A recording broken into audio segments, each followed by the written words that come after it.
بسم اللہ الرحمن الرحیم۔ حضرت مولانا جلال الدین رومی رحمۃ اللہ علیہ۔ مولانا جلال الدین رومی رحمۃ اللہ علیہ کی تاریخ پیدائش 604 ہجری، تاریخ وفات 670 ہجری اور مزار مبارک ان کا قونیہ، جو کہ ترکی کا پرانا نام ہے۔ جلال الدین ان کا نام تھا، روم اور رومی ان کا تخلص۔ بلخ میں پیدا ہوئے اور ابتدائی تعلیم اپنے والد محترم شیخ بہاؤالدین سے حاصل کی، جو اپنے وقت کے بڑے عالم تھے۔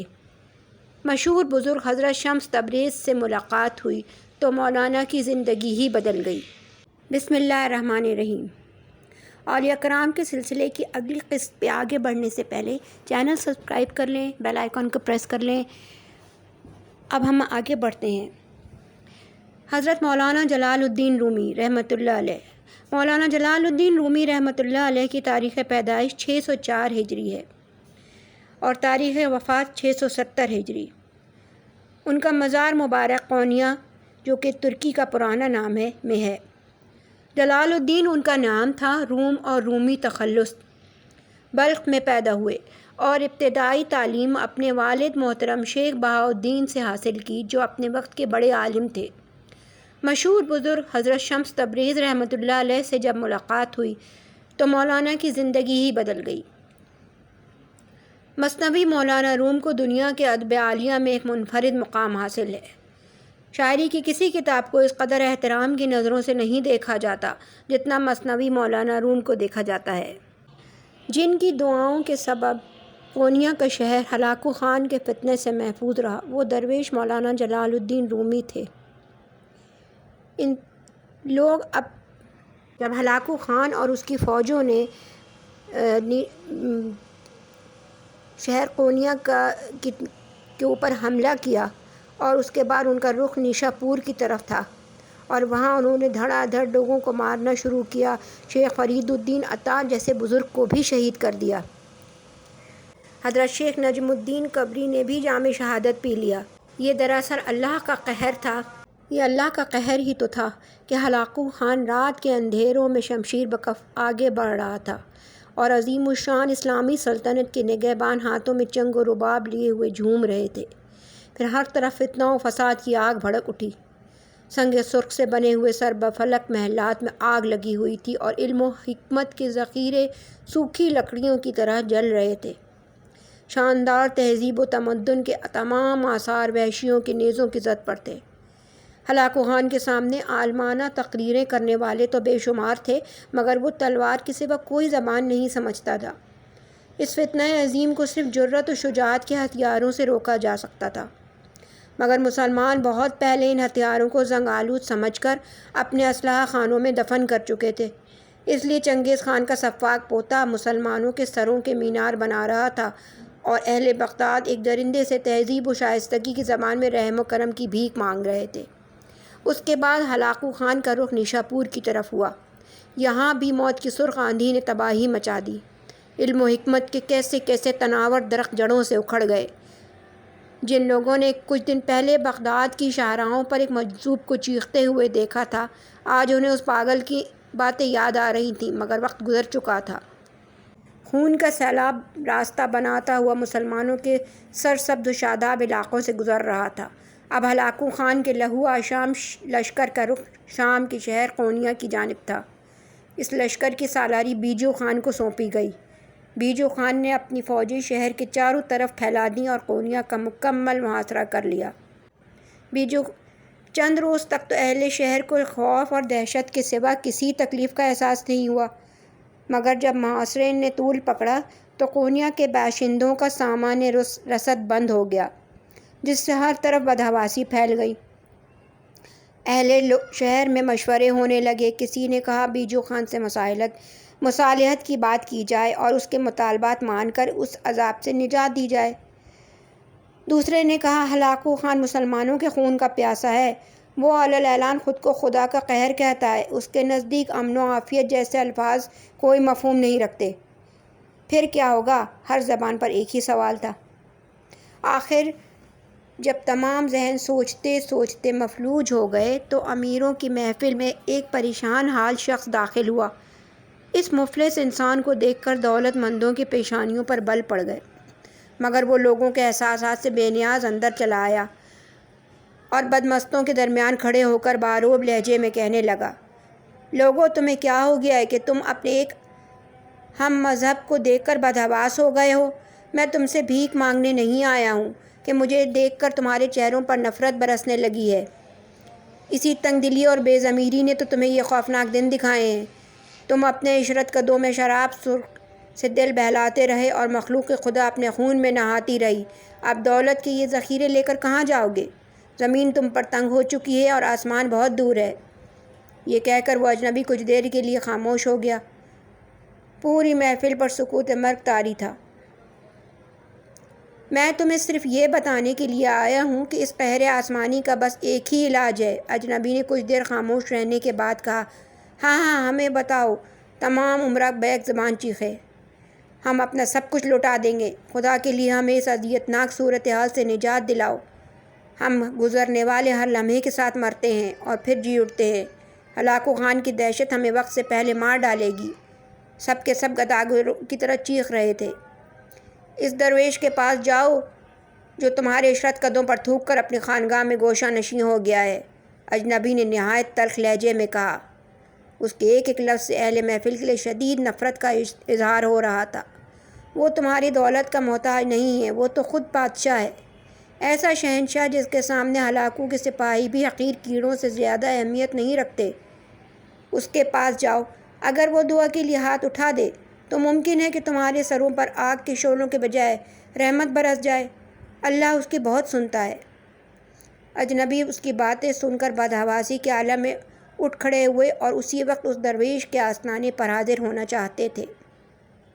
سنو، اجنبی نے پکار کر کہا، وہ آسانی سے نہیں مانے گا۔ اس کے دروازے پر بھکاریوں کی طرح جانا۔ وہ تمہاری قیمتی پوشاکوں اور زرنگار قباؤں سے نفرت کرتا ہے۔ تمام لوگ اس بات پر حیران تھے کہ آخر وہ کون تھا اور کیوں آیا تھا اور کہاں غائب ہو گیا۔ یہ ایک بہت اہم واقعہ تھا، مگر لوگوں کے پاس اس کا وقت نہیں تھا۔ وہ انسان تو ایک فرشتہ رحمت بن کر آیا تھا۔ اب قونیہ کے تمام معززین اور شرفاء کی جماعت اس درویش کے آستانے کی طرف جا رہی تھی۔ درویش فطرتاً مہمان نواز تھا۔ اس نے اپنے ہم وطنوں کو اندر بلا لیا۔ لوگ کانپتے قدموں سے درویش کے روبرو پہنچے۔ بعض نے بڑی ہمت کا مظاہرہ کرتے ہوئے اپنے آنے کا مقصد بیان کیا، مگر اس طرح کہ ان کی آوازیں لرز رہی تھیں، وہ گھبرا رہے تھے۔ میرے پاس کیوں آئے ہو؟ درویش نے بیزاری کے لہجے میں کہا۔ اس کائنات میں میری حیثیت ہی کیا ہے؟ تم اس کی بارگاہ میں کیوں نہیں گئے جو لوح محفوظ کا مالک ہے، جس کے ایک اشارے پر تقدیریں بنتی اور بگڑتی ہیں؟ شیخ، وہ ہماری نہیں سنتا، قونیہ کے عمرا نے رقت آمیز لہجے میں کہا۔ ہم بہت گناہ گار ہیں، ہمارے لیے در توبہ بند ہو چکا ہے۔ یہ سب غلط ہے۔ اگرچہ درویش کے ہونٹوں پر ہر وقت ایک تبسم رہتا تھا، مگر وہ قونیہ کے عمرا کی بات سن کر یکایک غضبناک ہو گیا۔ کوئی نہیں جانتا کہ در توبہ کب بند ہوگا۔ جاؤ اسی کو پکارو، وہی اپنے بندوں کی سنتا ہے۔ اگر وہ نہیں سنے گا تو پھر اس کائنات میں کون سننے والا ہے؟ عمرا نے محسوس کر لیا کہ درویش اپنا دامن بچا رہا ہے۔ اجنبی نے تو انہیں پہلے ہی خبردار کر دیا تھا کہ درویش آسانی سے ان کی بات نہیں مانے گا، اس لیے وہ مزید گریہ وزاری کرنے لگے۔ آسمان سے ہماری فریادوں کا جواب نہیں آتا، شیخ، ہم تیرے آستانے سے واپس نہیں جائیں گے۔ اگر موت ہمارا مقدر بن چکی ہے تو پھر ہم تیرے قدموں میں مرنا پسند کریں گے۔ تم نے دیکھا کہ حضرت شیخ فرید الدین عطار شہید کر دیے گئے، حضرت نجم الدین کبریٰ اپنے خون میں نہا کے خالق حقیقی سے جا ملے۔ میں تو ان کے قدموں کی خاک بھی نہیں، پھر تمہارے لیے کس طرح دعا کروں؟ کیسے کیسے پارسا اس فتنہ عظیم میں زندگی سے محروم ہو گئے۔ جب ان کی دعائیں قہر آسمانی کو نہ روک سکیں تو پھر میں کس شمار میں ہوں؟ درویش بڑے دردناک لہجے میں اپنی عاجزی کا اظہار کر رہا تھا، مگر لوگ اس کی بات سننے کے لیے تیار نہیں تھے۔ انہیں صرف اپنی جان و مال کی فکر تھی۔ وہ درویش کے سامنے بہت دیر تک گریہ وزاری کرتے رہے۔ آخر درویش مجبور ہو گیا، اس سے مخلوق خدا کی چیخیں نہیں سنی جاتی تھیں۔ وہ اٹھا اور اپنا مسلح لے کر خانقاہ سے نکل گیا۔ قونیہ کے تمام شرفاء اور عمرا درویش کو خاموشی سے جاتا ہوا دیکھتے رہے، مگر کسی میں اتنی ہمت نہ تھی کہ وہ اس کے پیچھے جاتے۔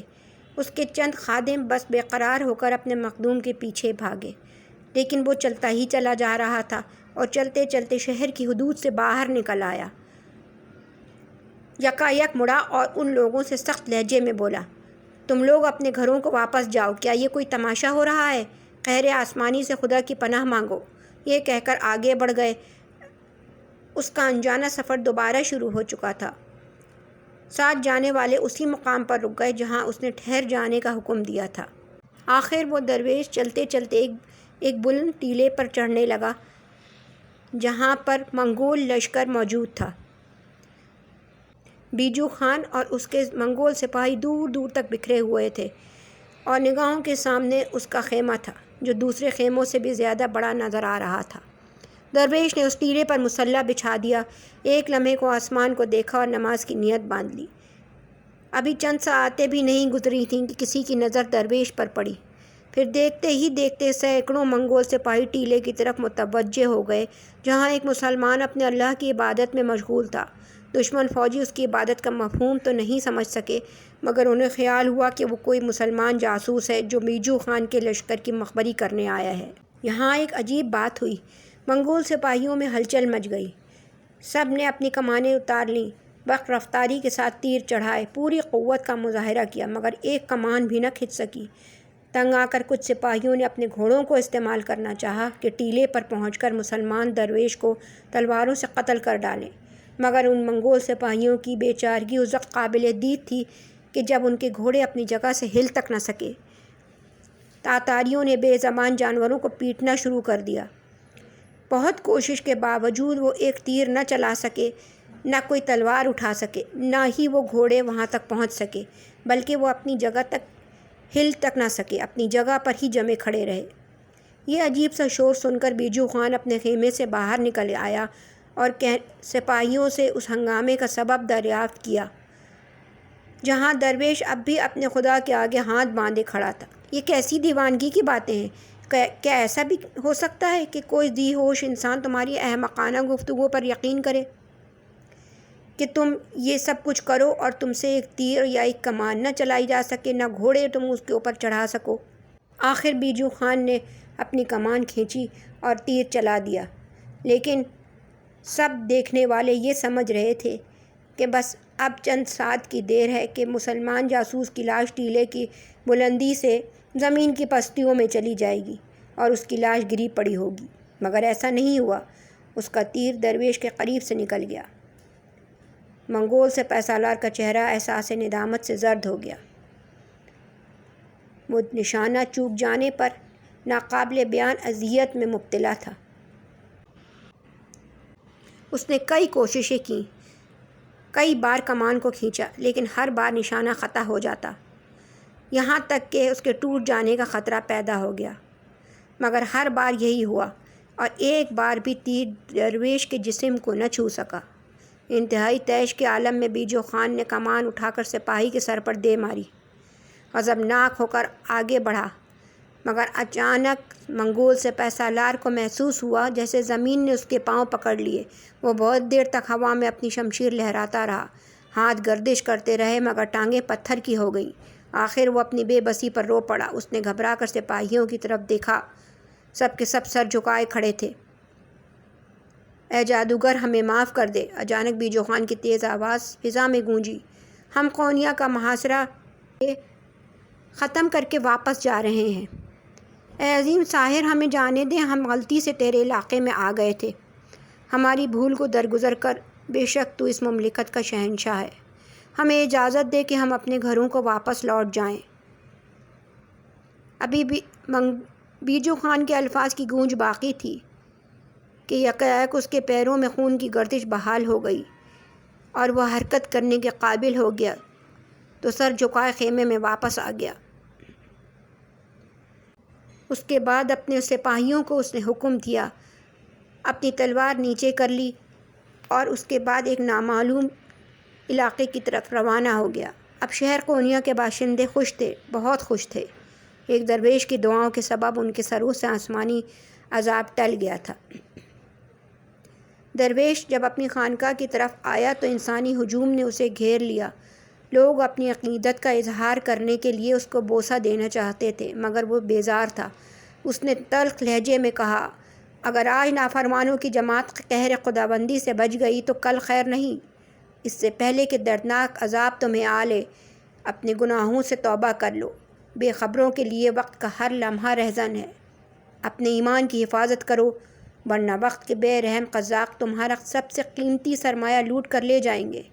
یہ کہہ کر درویش خانقاہ میں چلا گیا اور اندر سے دروازہ بند کر لیا۔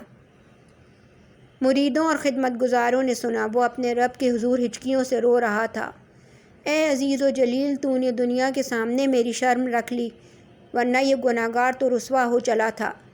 اگر میں اپنی جان بھی نظر کر دوں تو تیرے اس احسان کا شکر ادا نہیں کر سکتا۔ ان کی دعاؤں کے سبب شہر قونیہ فتنہ ہلاکو سے محفوظ رہا۔ وہ درویش مولانا جلال الدین رومی رحمۃ اللہ علیہ تھے۔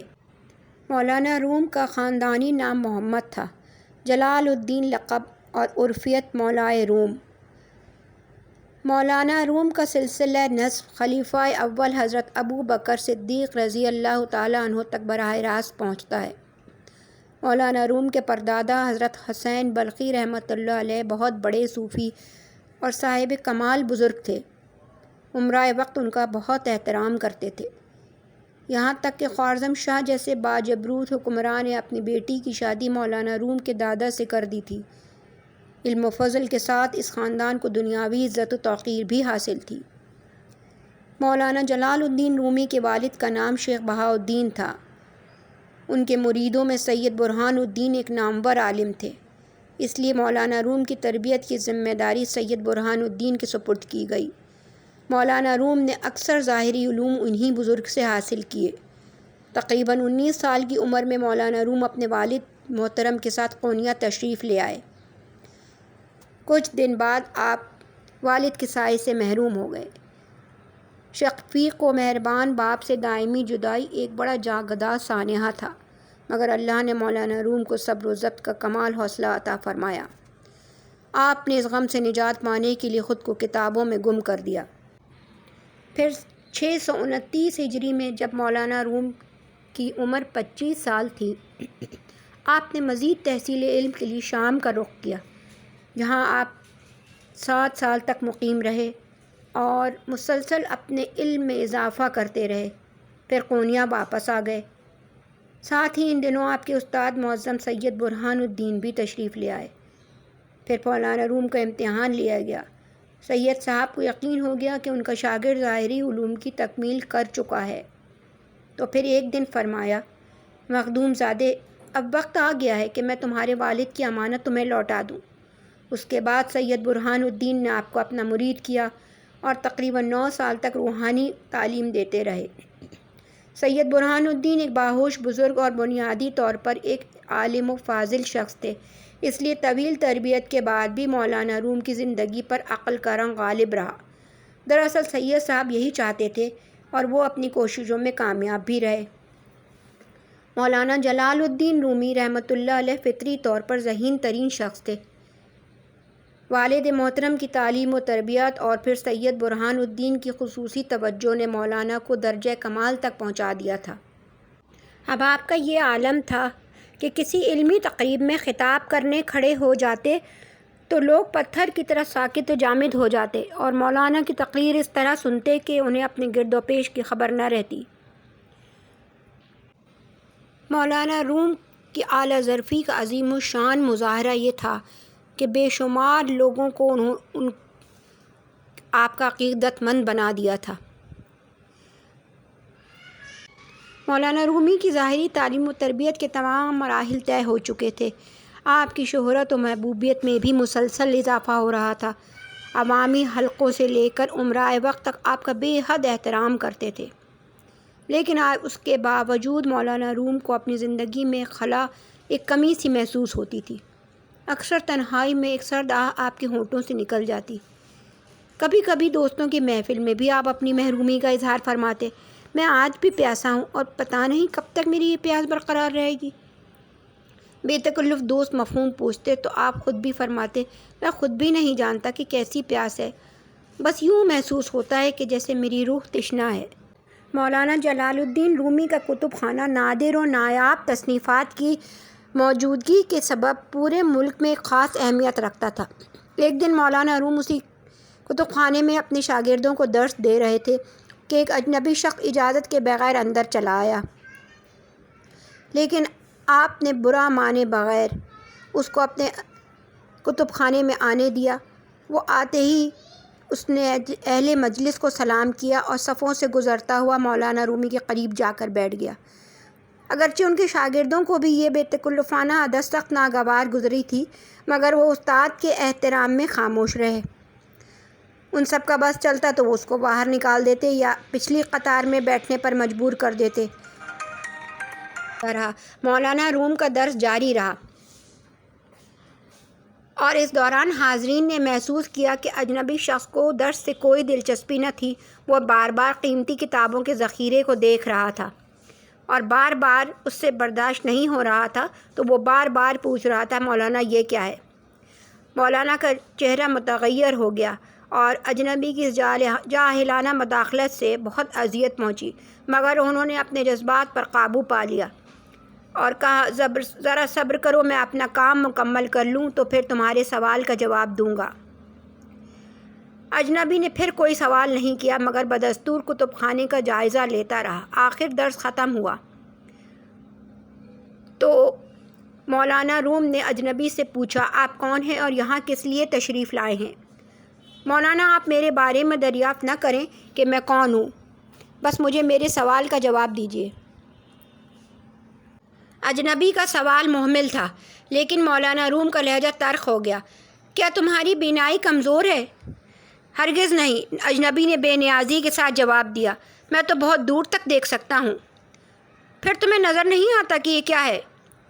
اجنبی کی بے سروپا گفتگو نے مولانا جلال الدین رومی جیسے شیریں بیان اور متحمل مزاج انسان کو جھنجھلاہٹ میں مبتلا کر دیا تھا۔ مجھے تو بہت کچھ نظر آ رہا ہے مگر میں آپ کی زبان سے سننا چاہتا ہوں کہ یہ کیا ہے؟ اجنبی بار بار ایک ہی سوال کو دہرائے جا رہا تھا۔ مولانا کو اجنبی کا لہجہ بہت ناگوار گزرا۔ آخر آپ نے تلخ لہجے میں فرمایا یہ وہ ہے جسے تم نہیں جانتے۔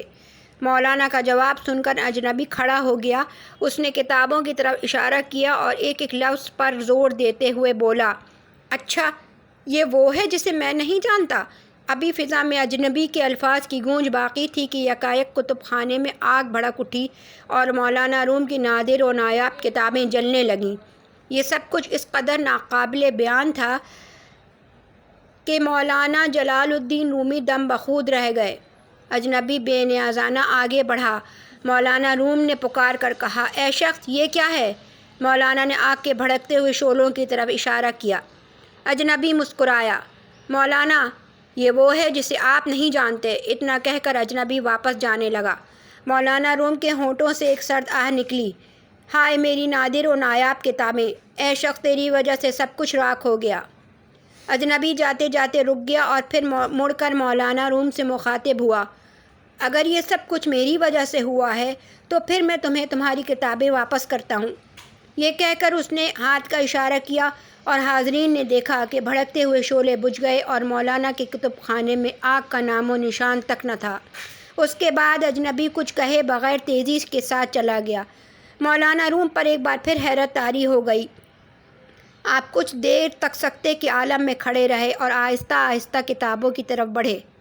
ان کا خیال تھا کہ کچھ کتابیں مکمل طور پر تباہ ہو چکی ہوں گی اور بعض کو جزوی نقصان پہنچا ہوگا، مگر اس وقت روم کا سب سے بڑا عالم حیرت زدہ رہ گیا جب اس نے اپنی تمام کتابوں کو صحیح و سالم دیکھا۔ اجنبی کو بہت تلاش کیا گیا مگر اس کا دور دور تک پتہ نہ تھا۔ وہ پراسرار انداز میں آیا اور اسی طرح واپس چلا گیا۔ مولانا نے اپنے شاگردوں سے بڑے حسرت زدہ لہجے میں فرمایا یہ وہ ہے جسے میں بھی نہیں جانتا اور تم بھی نہیں جانتے۔ جس اجنبی شخص کی کرامت نے مولانا روم جیسے نابغہ روزگار عالم کو حیران کر دیا تھا وہ مشہور بزرگ حضرت شمس تبریز رحمۃ اللہ علیہ تھے۔ حضرت شمس تبریز کی اس ملاقات نے مولانا روم کی دنیا ہی بدل ڈالی۔ یہ ایسا زبردست انقلاب تھا کہ مولانا اپنی روش ہی بھول گئے۔ کتب خانہ بند کر دیا گیا اور درس و تدریس کے تمام سلسلے ختم ہو گئے۔ اب مولانا جلال الدین رومی کو بس ایک ہی کام تھا کہ ہر وقت حضرت شمس تبریز کی خدمت میں حاضر رہتے تھے۔ یہ ایک ایسی تبدیلی تھی کہ پورے شہر میں ہنگامہ برپا ہو گیا۔ مولانا کے ہزاروں عقیدت مند برملا کہا کرتے تھے، قونیہ ویران ہو گیا اور اس ویرانی کا سبب وہ جاہل فقیر ہے جس نے ہم سے ہمارا عالم چھین لیا۔